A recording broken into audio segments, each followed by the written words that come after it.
võtta. Täna oli pikk ja sisukas päev ja mul on hea meel, et ta nii optimistliku noodiga siin ka viimases sessioonis Tõnise poolt lõpetati, et oleks hea, kui see kriis kohe ära ei lõpeks, sest tuleb seda kriisi ära kasutada. Eks me kokkugi saime sellepärast, et kriis paljastas või kriis on paljastanud nii-öelda probleemide sasipundart, mida võib-olla headel aegadel, ütleme niimoodi, nii nähtavalt me ei tajunud või ei tahtnud tajuda, lükkasime edasi, ei soovinud sellega või saanud või suutnud ennast motiveerida tegelema. Ma pean tunnistama, et selle tänase päeva nii-öelda algne idee, mis sai alguse selgelt ja ühemõtteliselt ainult kitsalt majandusliku alge tõttu, nii-öelda motivatsioonis kriisi ja euroga seotud majandusliku ja sellele järgneva perioodiga seotud majandusliku motivatsiooni tõttu, teisenes ajapikku teatud oluliselt laiemaks ja terviklikumaks käsitlusvajaduseks, mis hõlmaks mitte ainult puht majanduslikku nii-öelda, kui võib nii öelda aspekti, vaid hõlmab ka ühiskonda ja riiki. See on kõik omavahel üheselt ja väga tihedalt seotud. Ja riik, nagu me siin esimeses paneelis täna rääkisime, meil on tunne olnud vahepeal, et riik on valmis. Me oleme teda mõneti isegi betooni üritanud valada, aga tegelikult see päris nii ei ole. Riik räägitakse, ütleme niimoodi, et hea õpetatud sõber Jüri Raidla on öelnud siin, täna ta küll ei öelnud seda siin avalikult, aga muidu ta on öelnud, et riik formaalselt võib valmis saada enam-vähem 19. juulil 2032, 29, vabandust. Ja ma ei tundnud oma käekirja ära.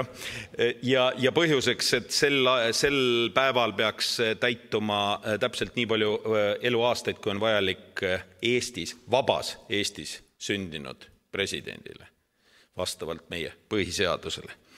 Aga ma arvan, et kuidas on riigiga on eraldi teema, küllap ka see ei saa kunagi valmis, aga kindlasti ei saa valmis kunagi ühiskond. Ja eks me kuulsime täna päeva jooksul päris palju nii esimeses paneelis kui ka hiljem mitmeid ettepanekuid, igasuguseid mõtteid ja ka võib-olla sellist kerget asjalikku kriitikat, sealhulgas üsna äsja praegu just viimases diskussioonipaneelis, et ega meil siin on probleeme riigiga. Ja kui viimases paneelis räägiti policy'st ja politics'ist ja selle nii-öelda lingvistilisest tõlgendusvõimalusest, nagu president Ilves seda püstitas, siis mina tooks ühe dimensiooni veel sisse ja see on nimelt jällegi lingvistilist laadi ja seotud sõnaga efektiivsus ja selle erinevate mõistetega effectiveness ja efficiency. Asjad, mis meil on enam-vähem ühte patta pandud, aga mis tegelikult omavad teatud erisust ja näiteks riigiorganisatsiooni ja toime seisukohast kaks eraldi teemat, mida tasuks käsitleda nii-öelda toimemehhanismi kontekstis, organisatsiooni kontekstis, samavõrd kuivõrd tegevuse eesmärkide ja sihtide mõttes käsitleda policy't ja politics'i. Ja muidugi kõlas ka selgelt ka see mõte, et ega midagi ei ole teha, teatud selline avatus, mis on meil eksisteerinud pikka aega, on avalikus sektoris hakanud andma märke, et ta hakkab kokku tõmbuma. Ja see on hirmutav, kui meie hea sõber näeb seda natukene kaugemas vaates, et seda märgata, siis tegelikult ma ütleks, et ega siin saalis vist ei ole peaaegu kedagi, kes ei oleks seda oma isiklikul nahal siin koha peal pidevalt elades olles, toimetades ei oleks ka tundnud. Nii-öelda heas mõttes konkurentsivõimekus nii sektori siseselt kui ka sektori väliselt on tegelikult üks võtmeid, mis nii-öelda selle betoneerumisega on või savistumisega on teatud määral kaasnenud ja seda tuleb silmas pidada ja kui muu ei aita, siis poliitikate abil katsuda tasa mängida või lülitada. Kindlasti oli palju meil ettepanekuid kõlas, mis puudutasid riigiorganisatsiooni efektiivsuse tõstmist mõlemas selles sõna tähenduses ja kindlasti ka oli palju ka märkusi teatud ülereguleerituse ilmingute suhtes, oli täitsa probleeme koostöövõimekuse nii-öelda motivatsiooni ja korralduse suhtes ja ütleks niimoodi, et kui püüda niimoodi kokku võtta tervet päeva, siis võiks öelda, et on vaja kahte asja. Ühtepidi on vaja seda, mida ütles president, et on vaja nii-öelda tervet praktilist mõtlemist kasutada rohkem võib-olla jälle taas. Teistpidi on vaja ergutada loomingulisust, heas mõttes loomingulisust igas eluvaldkonnas. Ja kolmandaks, muidugi kõik see peab väljenduma teatud programmilises ja pikaajalisemas eesmärgistatud tegevuses, juhtimistegevuses, aga see on tunda, et natukene meil muutunud vahepeal probleemiks, on vaja selleni jõuda. Kindlasti ühemõtteliselt kõik saavad nõustuda teesiga, mis kõlas kõikides paneelides erinevate esitajate poolt öelduna, et probleemide identifitseerimine on igal juhul eelduseks selleks, et saaks üldse nii-öelda lahenduste otsimisele otstarbekalt tulemuslikult fokusseerida ja teiseks on kaheldamatult vajalik laialdasem koostöö. President ütles küll, et me oleme projektipõhine ühiskond. Aga tegelikult tema sõnadest võis ka niimoodi selgelt aru saada, et kui nüüd näiteks euro kui projekt nüüd mingil kujul selles projektiühiskonna konstruktsioonis ära toimib ühel või teisel viisil, siis mis oleks siis see järgmine projekt? Et tegelikult poliitikate nii-öelda pikaajalisema toimega poliitikate jaoks on see projektipõhine lähenemine natukene liiga kitsas ja võib-olla alati ei anna ka tulemusi, ei ole ka võib-olla alati ka võimalik. Nii-öelda muidu toss läheb lihtsalt pika perioodi peale välja. Lühiajalisemate pingutuste puhul projektipõhisus on kaheldamatult kõige efektiivsem vorm. Samas jällegi näiteks minu esimeses paneelis mitmed osalejad kritiseerisid, et me ei ole võimelised korralikult projektipõhist nii-öelda ja programmilist juhtimismetoodikat kasutada piisaval viisil näiteks avalikus sektoris ja mitte ainult, aga eelkõige seal. Nüüd kindlasti tahaks ka seda märkida ära, et läbivalt jooksis kõikidest paneelidest, mitte ainult sugugi nii-öelda sellele otseselt ühel või teisel viisil pühendatud teisest paneelist, vaid ka näiteks viimasest diskussioonist, näiteks ka kolmandast majanduspaneelist jooksis läbi väga üheselt ka elukvaliteedi teema. Just selles võtmes, et ega ilma elukvaliteedita pole tegelikult võimalik edukas ühiskonna funktsioneerimine ja tema majandusfunktsioneerimine. Teatud määral need on niivõrd omavahel tihedalt seotud. Ehk siis tegelikult selle temaatikaga me peame tegelema, see tähendab teist elukvaliteediga koos ka teist meie inimvara võimekust. Ja inimvara võimekus on tegelikult see, mis meie konkurentsipositsiooni selles maailmas lõppkokkuvõttes määrab.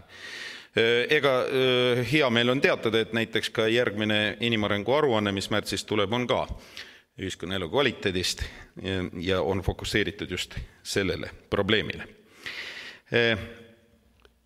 Üks hea soovitus kõlas Taavi Veskimäelt, mida ma lausa tsitaadina tahaks kasutada, et tuleks vaadata maailma läbi maailma prillide Eestit, mitte üritada ainult Eesti poolt nii-öelda vaadata seda maailma, sest vaatepunkti muutus annab hoopis teise perspektiivi tunnetuse. Ja see on soovitus, mida empiiriliselt vist kõik vähegi nii-öelda kogenud inimesed võivad omast arust kinnitada, aga ühiskonnas tervikuna väga tihti me seda unustame oma praktilises tegevuses. Teine tsitaat samast allikast: kriisist me peame ennast välja eksportima. Keegi on siin kuskil välja arvutanud, et selleks, et siin buumiaegade aegse sisetarbimise nüüdseks langusest tekkinud auku kompenseerida, on vaja meil umbes 2 korda suurendada ekspordi lisandväärtust, mida akumuleerida. Ehk siis me peame tegema suhteliselt jõulist muudatust, mitte lihtsalt ekspordi mahtude osas üksi, vaid ka ekspordi kvaliteedis ehk lisandväärtuse nii-öelda komponendis. Ja see on ikka päris omaette ülesanne. Samas ka Tiit Vähi ütles, et ega paljud asjad, millest me siin räägime õiglaselt ja õieti, tegelikult ei ole paugust teostatavad, ehk see võtab aega. Ja vahepeal tuleb ka elada, ehk siis ka hästi toiminu tuleb veel paremini tööle panna, lisaks sellele, et tuleb nüüd uutele jahiradadele jõulisemalt suunduda.